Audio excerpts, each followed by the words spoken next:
Biden. Joining me now is House Ways and Means Committee Chairman, Missouri Congressman Jason Smith. Mr. Chairman, thanks very much for being here. What's your reaction? You know, the president always leads from behind, and this is just another example, Maria. What's going on college campuses is absolutely unacceptable.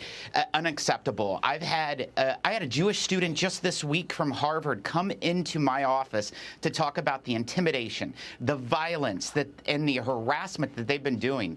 This must stop, and the federal government and every local government needs to use every lever to protect Jewish students. Well, I don't understand. I mean, don't we all agree on this? Why did it take Joe Biden 10 days of silence before he ever actually said anything about this? You know, Maria, he's always a day late and a dollar short, as my grandpa used to say. He's always leading from behind. Why? He needs to do what some successful university chancellors and presidents have done. I look to my home state, Washington University. It's a very elite university. They said no immediately to the encampment that tried to set up. They arrested 100 people. But guess what, Maria? Only 33 of the 100 were actually students at Washington University.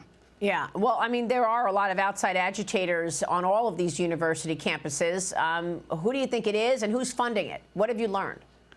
There's no question it's being funded by these progressive organizations. In fact, at the Ways and Means Committee, Maria, we have been looking at these tax-exempt status of these organizations and how they have been funneling terrorism. In fact, there's been millions of dollars that we have discovered that has went to Hamas and terrorist organizations, let alone you see a lot of these foundations that are funding and pushing and promoting this anti-Semitic approach on college campuses. So do you want to cut federal funding to universities?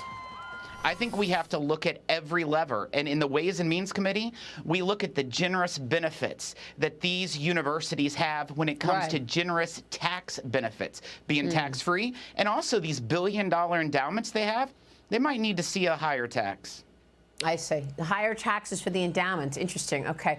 The House Judiciary Committee reportedly planning to mark up a resolution next week which would hold Attorney General Merrick Garland in contempt of Congress because he's refusing to hand over audio of former special counsel Robert Hur's interview with President Biden. You and your colleagues are saying the recordings are crucial for the impeachment inquiry, but the DOJ says it's not relevant at all. Mr. Chairman, tell us more about this. Why do you need to see this interview?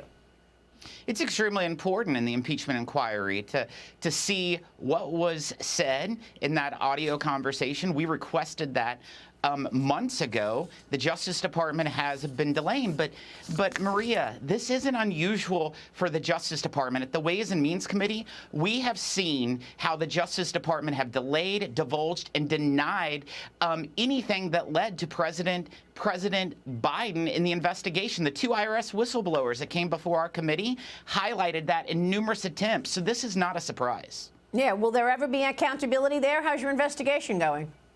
Sure hope so. You know, first off, I think that you'll see next week the Judiciary Committee will hold Merrick Garland in contempt, or at least bring the proceedings forward and to do that, because that's in fact what they did. And that is a rare situation. I believe it's only happened 4 times of a cabinet secretary in the history of this country, but it's unacceptable what's going on right now. So, I mean, I guess people want to know what that means, the contempt of Congress. What specifically will happen to Merrick Garland when he's slapped on with a contempt of Congress title? Maria, if you recall, whenever the Democrats controlled the House of Representatives, they held a contempt in Congress for several individuals, including Steve Bannon was one of them. And you know what? The Justice Department then brought charges on Steve Bannon for being contempt of Congress. Let's see if the Justice Department will actually do that if one of their own is held in contempt. Well, how are they going to do that? It's the AG. It's the head of the Justice Department. Why would they? They're not going to turn their ire against Merrick Garland. This is Joe Biden's DOJ. Maria, that's exactly right. Joe Biden controls the Justice Department. That's in fact why Joe Biden will lose in November and why Donald Trump will be the next president, because the American people are hungry for a house cleaning in the federal government to make sure the government is working for the people, not against the people. Well, look, we know what Joe Biden's economy for the next 4 years will look like. He gave us a blueprint with his budget for 2025, which includes $5.5 trillion in new taxes. Now, Fox Business's White House correspondent Correspondent Edward Lawrence pressed the White House press secretary about his plans to let the Trump tax cuts expire. Watch this. If that law expires, it does raise taxes on almost every American. So does he still support that expiring without anything else in place? The president is going to allow the Trump tax cut expire, but he will not raise taxes on anyone making less than $400,000 a year. The president can't pick and choose which part of the law sunsets. The entire law will sunset. And the Tax Foundation says that someone who's married, 2 kids, making $85,000 would pay $1,700 more in taxes. That's somebody under $400,000 who would. The president has been very clear. He's going to protect working and middle-class Americans making less than $400,000 a year. She's sticking to her talking points there, Mr. Chairman, even though Edward Lawrence did a great job of mapping it out. People making $85,000 are going to pay more taxes if you let the tax cuts expire. But she's ignoring what he's saying.